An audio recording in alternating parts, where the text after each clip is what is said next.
क्या आपके साथ कभी ऐसा हुआ है कि जीवन में सफलता मिलने से पहले, कोई बहुत बहुत बड़ी सफलता मिलने से पहले आपको द्वेष, ईर्ष्या, ग्लानि, क्रोध, प्रतिशोध जैसी भावनाओं से गुजरना पड़ा?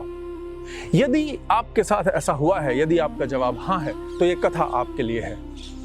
तो हुआ यूं कि देवताओं की शक्ति क्षीण होने लगी, असुरों का प्रभाव बढ़ने लगा, सृष्टि का संतुलन बिगड़ने लगा। देवता विष्णु के पास गए तो विष्णु ने कहा, समाधान भीतर मिलेगा, बाहर नहीं, समुद्र को मत हो। और तब ऐसा दृश्य पैदा हुआ जो इससे पहले कभी नहीं हुआ था।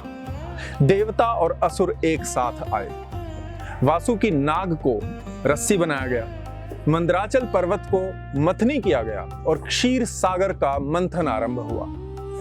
उस मंथन में से सबसे पहले जो निकला वो था हलाहल, विष। देवता पीछे हट गए, असुर भाग खड़े हुए। इस विष का क्या किया जाए? सब लोग कैलाश पर्वत की ओर गए। वहां शिव थे, समाधि में लीन। शिव ने कोई प्रश्न नहीं किया, किसी को दोष नहीं दिया और सारा विष पी लिया।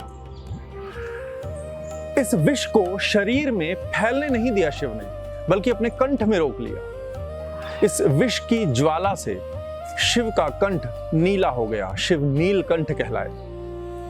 उसके बाद मंथन एक बार फिर से आरंभ हुआ और अब समुद्र में से रत्न निकलने लगे। अंत में निकला अमृत। इस अमृत तक पहुंचा जा सका क्योंकि पहले विष को स्वीकार किया गया था।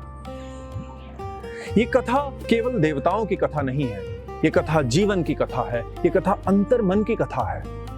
जीवन में भी जब आप परिवर्तन चाहते हैं, सफलता चाहते हैं, सत्य की खोज में आगे बढ़ते हैं, सत्य तक पहुंचना चाहते हैं, तो पहले आपका सामना होगा आप ही के भीतर रची बसी नकारात्मक भावनाओं से, विष से। ये विष है आपकी आत्मग्लानि, अपराध बोध, ईर्ष्या, द्वेष, घृणा, प्रतिशोध जैसी भावनाएं। इस तरह की जितनी भी नकारात्मक भावनाएं हैं, इस विष को जब तक हम संतुलित करना नहीं सीखते हैं, तब तक हम अमृत को नहीं पा सकते हैं।